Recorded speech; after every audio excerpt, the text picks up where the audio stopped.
Good evening and thank you very much for watching the Uganda Catholic Television. It's a Monday, the 24th day of March 2025. My name is Sunday Gloria Abot and I am bringing you Uctv news this evening, starting with the Electoral Commission that has assured the officials of the National Unity Platform Party that Erias Nalukola, the declared winner of the Kawempe North by-election, will be sworn in as soon as possible. Today, NUP delegation led by the Secretary General Louise Lubongoya, MP-elect Erias Luyimbazi Nalukola, and the party lawyer Counsel George Musisi visited the Electoral Commission headquarters seeking clarification on the delay in his swearing in. Addressing media after closed-door meeting, Paul Bukenya, the Electoral Commission assistant spokesperson, explained that Nalukola's name has already been forwarded to the Uganda Printing and Publishing Corporation, UPPC, for gazetting, after which the remaining processes will follow. President and the Commission has met them this morning and briefed them on the steps that are being taken to conclude the processes relating to publishing and gazetting results. And we've told them that we are on course and this is being handled by us. And they've left with those assurances. So the rest of the conversations had to do with still post-election issues. And we think that they'll be hearing from us because we're in touch. There's a very, there's an open line of communication. So there's no need to suspect ill motive from our stakeholders. And that's the assurance we've given this morning. All must be gazetted and he must be sworn in as a member of parliament. And they cannot have a cause of action before gazettement of the results. Therefore, they cannot have a sustainable petition and or cause of action before courts of law, before gazetting the results. They have to file their petition within 30 days after gazettement. If the gazette is not there, should they file any petition, the same will be premature, it will be misconceived, and it will be thrown out of court in the preliminaries. Therefore, they should take the right path. We are not worried about any petition. We shall handle that, should they file the same. But all we demand is that the Electoral Commission must cause gazettement of the results and have me sworn in as the new member of parliament for Kawempe North constituency. We are wondering, indeed the other time I was telling General Museveni that he is basing on lies, deceit, misrepresentation from members of his party as regards the status at Kawempe North constituency. To confirm that, General Museveni get to know that those guys, those security operatives are arresting my former agents and supervisors. They are being coerced to append their signatures on affidavits which are intended to be based on in the impending petition by the National Resistance Movement. They are swimming in scarcity of evidence. They have no grounds upon which they can base that impending petition. And indeed, one councillor, Henry Bule of Chikaya, one of the secretaries on the local government of Kawempe division, was arrested, was abducted in the wee hours of the night. Why are they doing that if they have their own evidence? Saka William is also in the police custody at Kawempe police station. He's being tortured from there, he's being coerced by operatives in your government, General Museveni.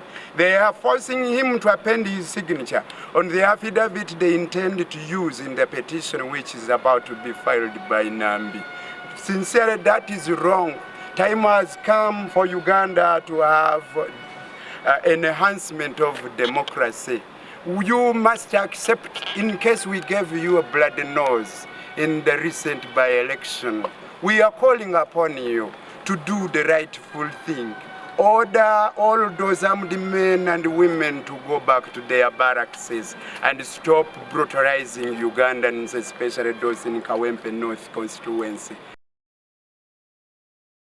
Cattle keepers in Uganda are demanding compensation from the government for their 1,200 cows confiscated by security forces in the Democratic Republic of Congo. 19 years ago, the cattle taken to the DRC for pasture in 2003 were seized in 2009 by security personnel. Now, despite multiple petitions to various ministries, the 30 affected have yet to receive a response. Speaking to press in Kampala, Emmanuel Tumusime, one of the claimants, revealed that DRC embassy informed them that compensation had already been paid to the Ugandan government, which now owes the affected families.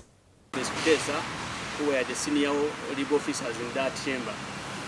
When they reached the DRC embassy, they held a meeting with the ambassador and the first secretary of the embassy. So in total, they had 3 meetings. Surely the ambassador was so remorseful that he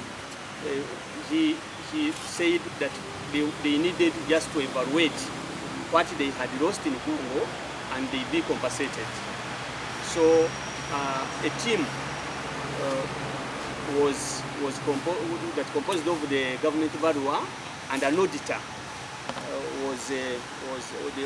was composed, and then eventually they evaluated and submitted the documents to the embassy for payment processes, and so that our families can get compensation. But since that time, the animals were confiscated in 2006. Up to today, our families have never got any compensation, anything that would really resemble compensation. Whenever we go to the embassy, we are told that the embassy has paid the government of Uganda. When you come to government of Uganda, generally there is no response from the government of Uganda. We have written quite a lot of letters to the Minister of Finance. We have written a letter to the Minister for Presidency, so many, because now it is 19 years since we lost those cows. For 19 years, it's a long story. However, what we are requesting is that government of Uganda takes up the responsibility. When Ugandans suffer in a foreign country, it's a responsibility of the government to take charge and care for its people, especially when your properties are taken away, including life. Congo government has that responsibility to compensate us. The Ugandan government has been compensating government of DRC for the war reparations for what happened in Kisangani, paying its citizens. So they are paying $355 million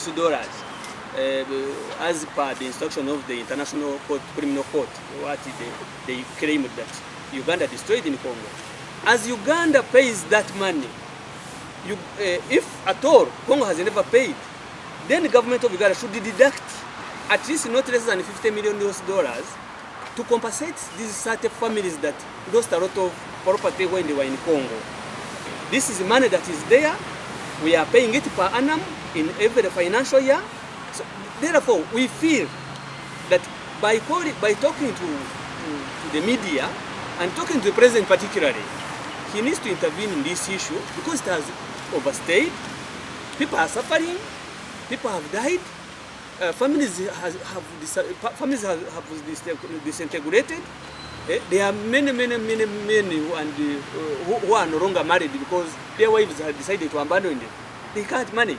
We are certain, but you can see the people who can manage to come and address the media over their own properties that they lost. Some cannot afford even transport. So we have had a challenge reaching out to the different offices. Bwana Mugabo has said it. There is nowhere you go to an office and somebody helps you. The channel of communication to reach the state and the president's office and all other institutions of the government that would help Ugandans. There is a gap. I don't know how we can bridge it, but there is a gap between the president and the common person. These are common people. People of Sudan were paid, businessmen were paid a lot of money. But I think it's as if the compensation goes only to those ones who are rich. Away from that to other news, the National Political Commissar for the Fronasa Veteran Association, retired Major Vianney Matovu, has accused the Speaker of Parliament, Anita Among, of deliberately failing to exert pressure on the Electoral Commission to gazette Elias Luimbazi Nalukola as the Kawempe North MP by-election elect within the mandated 7-day deadline. Now, this came out in an exclusive interview with Uctv. Matovu urged that this delay undermines the rule of law and weakens public institutions, portraying them as tools serving the interest of the ruling NRM party. In the wee hours of the 14th March morning, the Kampala State Electoral Area Returning Officer, Henry Makabai, announced the National Unity Platform candidate, Elias Luimbazi Nalukola, as the winner of the highly contested Kawempe North by-election.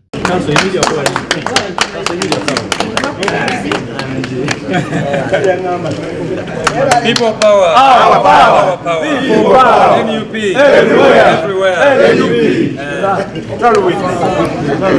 Nonetheless, Nalukola has not been sworn in since, despite the expiration of the constitutionally mandated 7-day period, as referenced under Section 781 of the Parliamentary Elections Amendment Act 2010, which requires the Electoral Commission to ascertain, declare in writing under its seal, and publish the election results for each constituency within 48 hours after the polling exercise. But all we demand is that the Electoral Commission must cause gazettement of the results and have me sworn in as the new member of Parliament for Kawempe North constituency. According to the National Political Commissar for the Fronasa Veteran Association, retired Major Vianney Matovu, the Speaker of Parliament, Right Honorable Anita Among, has fallen short in exerting sufficient pressure and holding the Electoral Commission accountable for delaying the gazetting and subsequent swearing in of Kawempe North MP-elect Elias Luimbazi Nalukola. The Right Honorable Speaker was to summon Road Justice Byabakama with his team to explain to us. The Speaker with his Parliament, they are there to drum other drums of which we shall need them and task them to explain to us on our elective mandate. They are not even doing anything that requires the people they represent is not representational. Matovu adds that the blatant disregard for the rule of law, particularly in electoral proceedings, is also rooted in spineless public institutions, which he argues that they have abandoned their constitutional mandates and become tools of pleasure for the ruling National Resistance Movement Party. When you have political electoral commission, it must have a side which it gives the highest upper hand of ear or can operate on instructional executions. That's why it has delayed for so long. Maybe not disclosed by the Electoral Commission. You may find the Electoral Commission had a candidate amongst all those who contested. Therefore, being aggrieved with the candidate they had, they have decided to sideline the party that had won the elections. And this one is even increasing the wounds we have with international key players in democracy. Regarding the NRM's decision to seek court's redress upon the errors in the Kawempe North by-election, Matovu views this as a futile attempt that will only waste government's resources. The NRM going to court, they are targeting to squander our money and frustrate other players who are giving us services to fail Because when you take them to court, then back at elections, the first to delegate the campaigns will be whom we call the leader of government business. We shall lose business.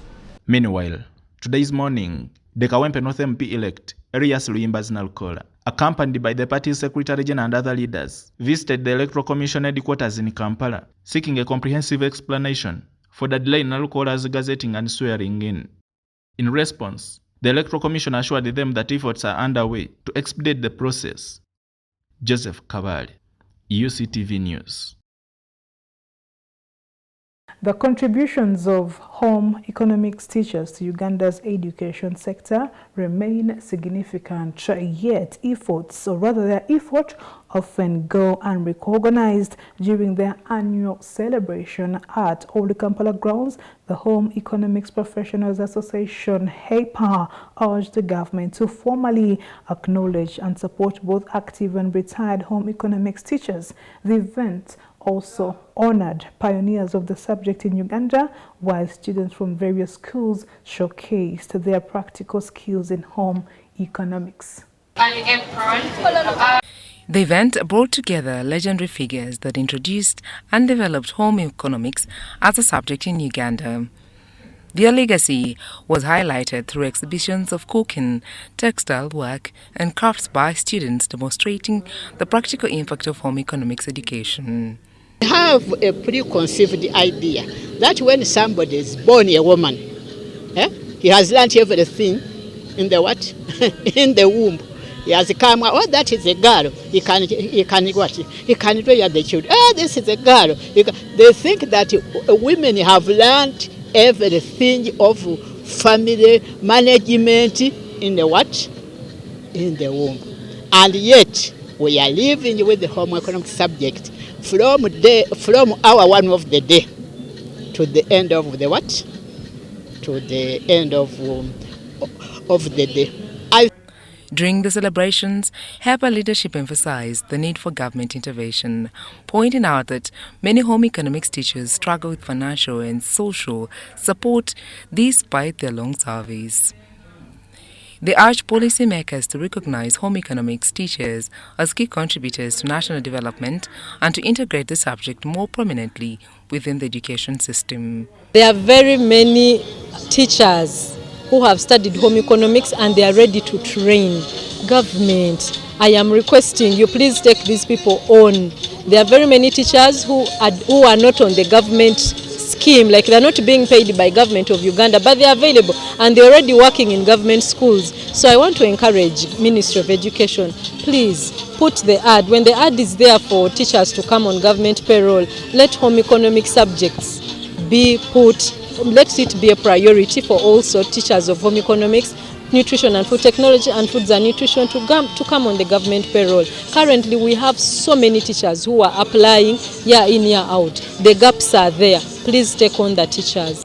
Stakeholders of the event stressed that structured government support, including pension benefits and professional recognition, will not only uplift retired teachers, but also encourage young educators to pursue careers in home economics.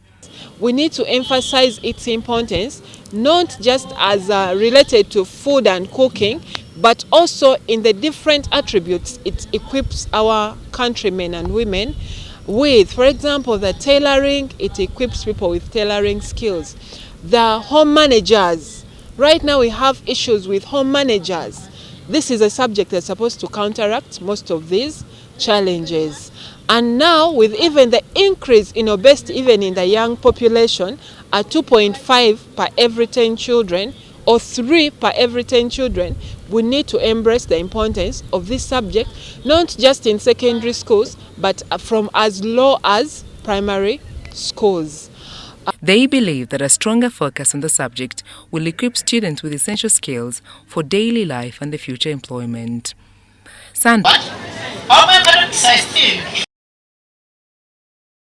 Thank you for watching UCTV News. We are going to take a break and we'll be back with more stories.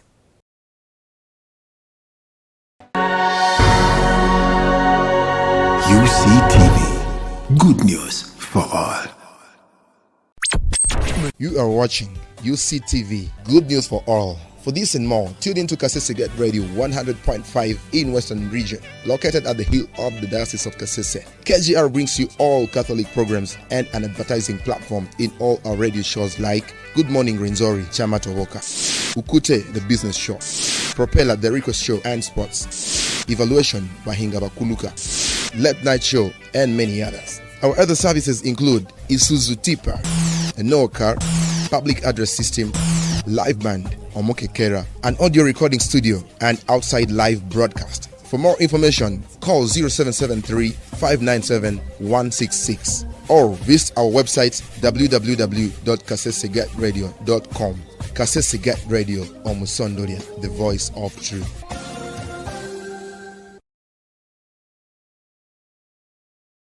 Welcome back. You're watching the Uganda Catholic Television and UCTV News continues. Healthcare professionals, policymakers and educators gathered at Protea Hotel, Kampala for the emergency nursing high-level stakeholders meeting and the first emergency nursing symposium. The event aimed at enhancing emergency nursing care, addressing current challenges and shaping the future of critical care in Uganda.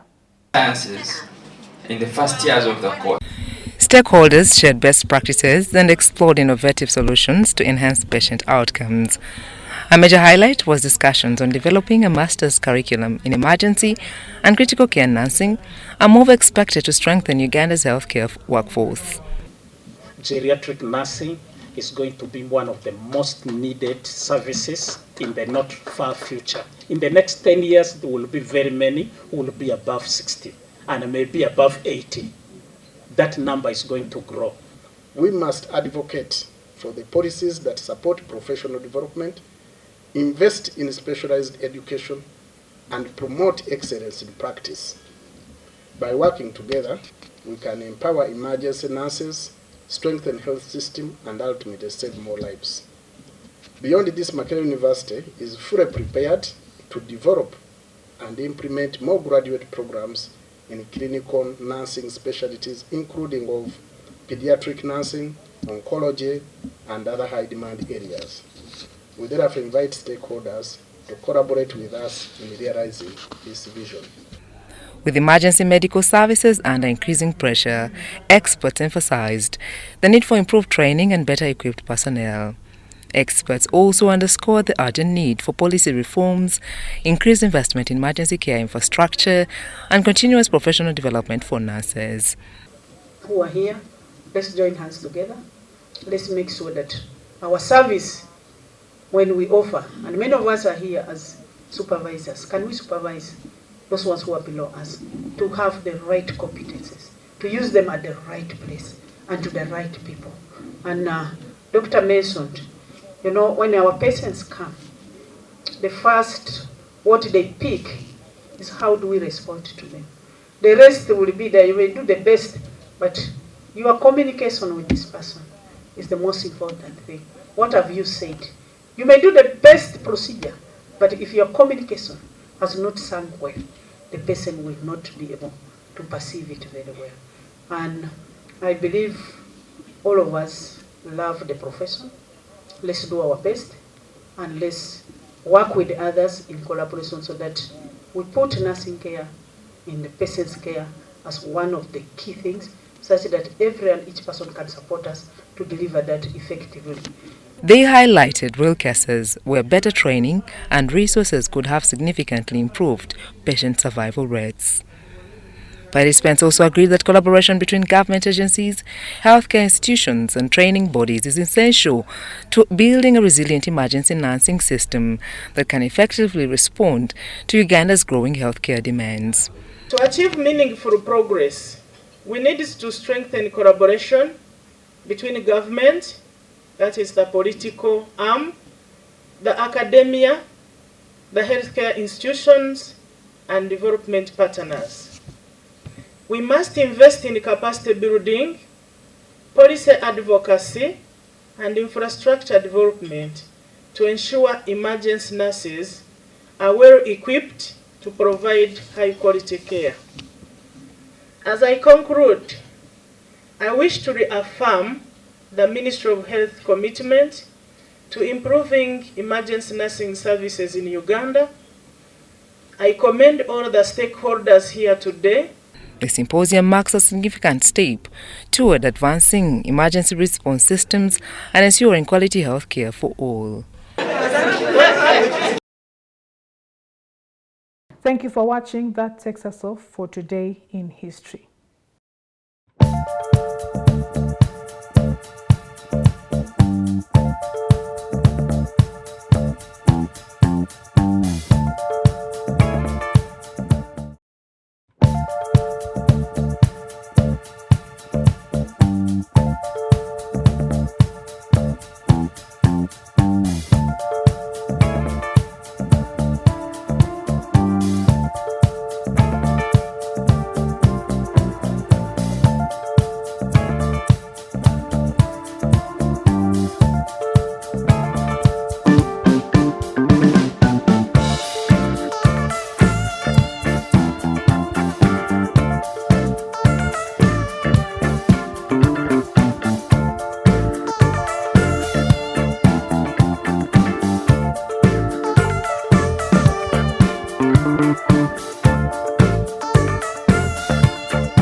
And with that, it's a wrap for the Monday edition of UCTV News. I am Sunday Gloria Abwatch.